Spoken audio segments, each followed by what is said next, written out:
ఒక్క సబ్బు కొనుక్కో సాలు 35 రూపాయలు పెట్టి, వాడు నీకు నచ్చితే మళ్ళీ కొను, లేదంటే ఆపేసి. ఇంకెక్కడుంది ఇక్కడ ఫ్రాడు? చాలామంది అవగాహన లేకుండా బయట సమాజంలో మనకి ఈ కంపెనీలో మనం స్టార్టింగ్ డేస్లో మనం ఏదో వెస్టేజ్ గురించి పోయి వాళ్ళకి చెప్తే వాళ్ళు మనల్ని డిస్కరేజ్ చేస్తారు పూర్తిగా. మన ఛార్జింగ్ మొత్తం తీసేస్తారు, బుట్ క్యాంప్ ఛార్జింగ్ అంతా. అరే పిచ్చోడా నీకేం తెలుసు, ఇట్లాంటి నేను ఇన్ని చూశాను, 6 నెలల కన్నా ఎక్కువ కనుకుంటే నా చెవి ఎత్తా నా కాలు ఎత్తానంటారు కొంతమంది. అలాంటి మాటలు విని ఆగిపోమాకండి మీరు. నేను స్టార్టింగ్ స్టేజీలో డిస్ట్రిబ్యూటర్గా ఉన్నప్పుడు ఒక 2-3 మీటింగ్స్కి వచ్చిన, ఇక్కడికి వస్తే మన ఎందుకో తెలియదు కానీ మన ఎంట్రుకలు మొత్తం నిలబడతాయి, లేచి రోమాలు బూస్ బంప్స్ వస్తాయి. అక్కడికి పోతే ఏమవుతుంది సార్, మనకు తగిలిన వాళ్ళు ముదురు తగులుతారు. వాళ్ళు ఏ విధంగా ఒక విధంగా నేను డిస్క్రైబ్ చేస్తారు అంతే. నీ మాటలతో అయ్యా నాయన లేచి నిలబడుతున్నారు, తిరుగుతున్నారు, ఎవరో తిరిగితే ఇక్కడ ఈ డయాస్ మీదకి వచ్చి డ్యాన్స్ చేయాల్సి వస్తుంది లేస్తే. ప్లీజ్, ఆ వైట్ షర్ట్ ఇంకా తిరుగుతానే ఉన్నాడు.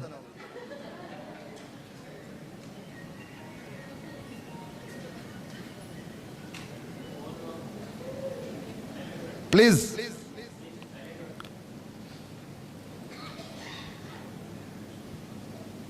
చూడు అబ్బాయి, ఒక అబ్బాయి లేట్ వల్ల నా మైండ్ మొత్తం మళ్ళీ అడిపోయింది ఫోకస్. నాది డీజిల్ బుల్లెట్ లాంటిది. ప్రవీణ్ సారు, రంజిత్ సారు, వీళ్ళు మన సాహు సారు, వాళ్ళు స్పీకర్స్ బాగా మాట్లాడతారు. నేను అంత స్పీకర్ని కాదు. స్టార్ట్ అయితే ఆగదు, ఆగితే మళ్ళీ దొబ్బాలు ఎవరైనా వచ్చిన బండి. డీజిల్ బుల్లెట్లు అంతే ఉంటాయంట, స్టార్ట్ కావోయి అయితే ఎవరైనా దొబ్బాలు వచ్చి. మీ అందరినీ థ్యాంక్ యూ రిక్వెస్ట్ చేస్తా ఉన్నాను. ఎందుకంటే నా బండి ఆపితే దొబ్బాల్సిన బాధ్యత మళ్ళీ మీదే వస్తుంది. నాది కదలదు ముందుకు, అందుకు అదొక మైనస్ ఉంది. ఈసారి మన ప్రవీణ్ సార్ ద్వారా బాలి సార్ ఎప్పుడైనా కలిస్తే చెప్తా మాట, సార్ నాది బండి ఆగిపోతే స్టార్ట్ అవడానికి ఏమైనా క్యాప్సులు తయారు చేయండి, అమ్మట వేసుకొని మళ్ళీ వాటర్ దాకా స్టార్ట్ చేస్తా.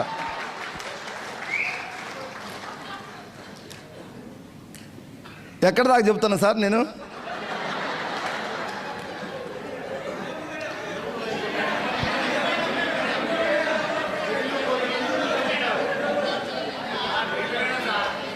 థ్యాంక్ యూ ఒక్క నిమిషం.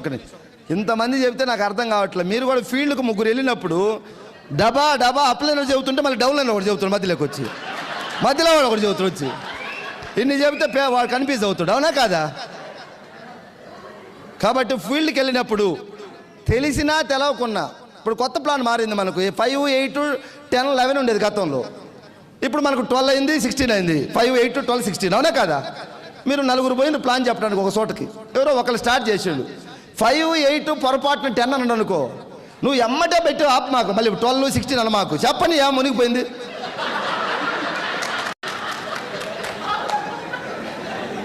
ఎవరైనా పొడుతుంటే నువ్వు ఆపాలా ఎమ్మటే. ప్లాన్ చెబుతున్నాడు ఆయన. ప్లాన్ చెబితే 5, 8, 10, 12, 11 చెప్పిండు. రేపు 16 బాలి సార్ ఇస్తాడా? ఇస్తాడు కదా. ఆవేశం తట్టుకోలేం మనం. దయచేసి అందరూ ఇవన్నీ చిన్న మిస్టేక్స్ చేస్తున్నాయి, మనం అవి మార్చుకుందాం, అవునా కాదా? అది మంచి అయినా చెడు అయినా స్టేజ్ మీద చెప్పేటప్పుడు మాట్లాడినవాడు అంతే. తర్వాత కిందికి వచ్చిన గురువు గారు అది ఏదో సందర్భానుసారంగా కావాలని ఏమన్నా కొన్నిసార్లు కన్విన్స్ చేయాలా, లేకుంటే కన్ఫ్యూజ్ చేయాలా. ఏం చేయకుంటే మరి ముందుకు పోదు. ఇది ఏం చేసినా మంచిగా చేస్తున్నాం మనం. ఎస్ఆర్ 100 అబద్ధాలు ఆడేది ఒక పెళ్లి చేయమన్నారు పెద్దలు మనకి. అట్లనే మనం ఏదైనా చెప్పినా తప్పేం లేదు, దీనికి మంచి చేస్తున్నాం కాబట్టి. ఆయన ఏమన్నా ఒక 20,000 కట్టించి 40,000 ముంచితే అబద్ధం చెప్పకూడదు మనం. ఇక్కడ అబద్ధాలు కూడా ఏముండవు. ఇంతమంది చెప్తే నాకు పాయింట్ అయితే కనిపించలేదు. ఎవరైనా ఒక్కరు చెప్పండి ప్లీజ్, నేనేం మాట్లాడుతున్నా. Very good sir, thank you sir. So నాకు అది గుర్తుంది. మీరు వింటున్నారా లేదా, ఎంతవరకు ఎక్కిందని అడుగుతున్నా.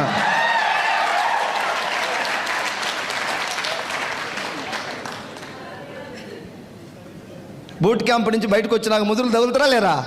ఆ ముదురులు ఏం మాట్లాడతారంటే ఇది 6 నెలల గ్యారెంటీకి పోతుంటారు, గట్టిగా చెప్తారు వాళ్ళు. స్టార్టింగ్లో మనకు అంత ధైర్యం, అంత వాళ్ళతో ఢీకొని అంత ఇది లేదు. ఒకటి మీరేమంటే బూట్ క్యాంప్కి వెళ్ళాము మేము, ఇన్కమ్ తీసుకున్నాం, చాలామందిని చూసామంటారు.